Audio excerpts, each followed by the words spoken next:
Whether we believe in our capacity for self-government or whether we abandon the American Revolution and confess that a little intellectual elite in a far distant capital can plan our lives for us better than we can plan them ourselves. Give us more authority and more ability. All of this talk about rules, we make them up as we go along. The government can't control the economy without controlling people. And they know when a government sets out to do that, it must use force and coercion to achieve its purpose. Put the legislation together to control the people.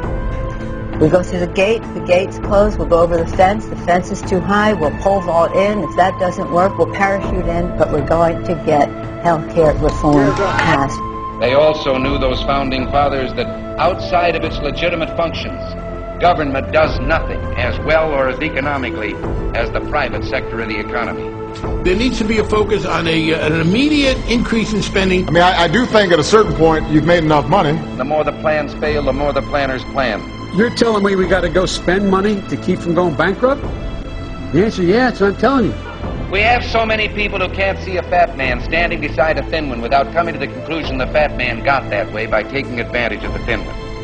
I think there are a lot of very rich people out there whom we can tax at a point down the road and recover some of this money. The trouble with our liberal friends is not that they're ignorant. It's just that they know so much that isn't so. They'll be crying out for public options. It's the cost, I think, of having the kind of America that we want to have. Our natural unalienable rights are now considered to be a dispensation of government. And freedom has never been so fragile, so close to slipping from our grasp as it is at this moment. I don't worry about the Constitution on this, to be honest. What good is reading the bill if it's 1,000 pages? We have to pass the bill so that you can find out what is in it. Those voices don't speak for the rest of us. We'll preserve for our children this, the last best hope of man on earth.